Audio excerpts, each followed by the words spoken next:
పోలీసులు మావోయిస్టుల కుటుంబాలతో మానసిక యుద్ధం చేస్తున్నారని విరసన్ నేత వరవర్రావు అన్నారు. అమాయకులను అదుపులో ఉంచుకొని వారి ప్రాణాలతో చెలగాటమాడుతున్నారని ఆరోపించారు. ఎన్కౌంటర్లో మృతి చెందిన మావోయిస్టుల కుటుంబ సభ్యులతో సమావేశమైన ఆయన పోలీసులు కావాలనే అయోమయం సృష్టిస్తున్నారని అన్నారు.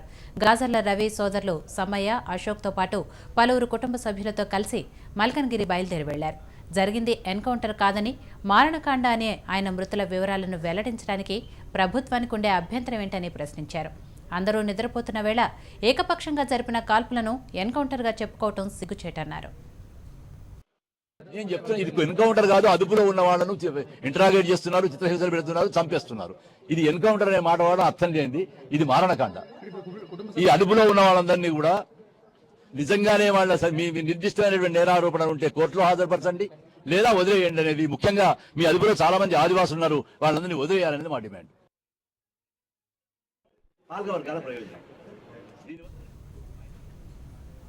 ఏఓబీ ఎన్కౌంటర్ అమానవీయమన్నారు మావోయిస్టు అగ్రనేత ఆర్కే భార్య పద్మ అలియాస్ శిరీష. ప్రభుత్వం ఈ పరిణామాలకు సమాధానం చెప్పాల్సిన అవసరం ఉందన్నారు. పోలీసులు వ్యవహరిస్తున్న తీరును ఖండిస్తున్నామన్నారు.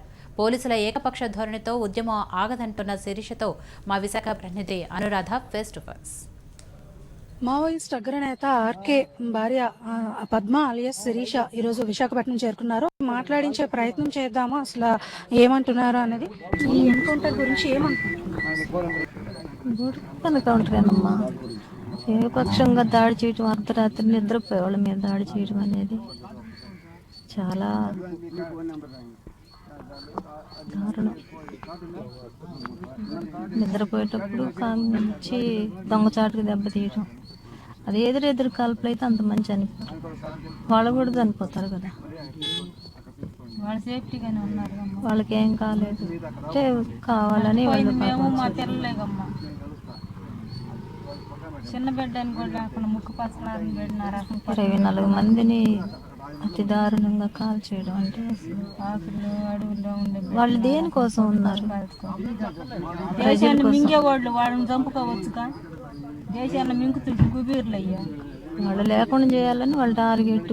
భూములు, అక్కడున్న ఖనిజ సంపద, ప్రజలు వాళ్ళని లేకుండా చేస్తే ఈ దోపిడీదారులకి దేశాలకు అమ్ముకోవడానికి వీళ్ళు అడ్డంగా ఉన్నారు. గిరిజనులకి వీళ్ళు మద్దతు ఇస్తున్నారు,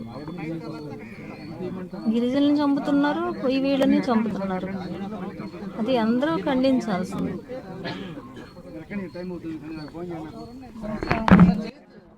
ఇది ఇక్కడ పరిస్థితి. ఇప్పుడు ఏఓబీలో జరుగుతున్న ఈ మారణ కాండను ఆపకపోతే తీవ్రమైన పరిణామాలు అనేవి ఉంటాయి అన్నది ఆర్కే భార్య పద్మ అలియాస్ శిరీష మనతో తెలియజేయడం జరిగింది. వీడియో జర్నలిస్ట్ నరేష్తో అనురాధ, హెచ్ఎం టీవీ, విశాఖపట్నం.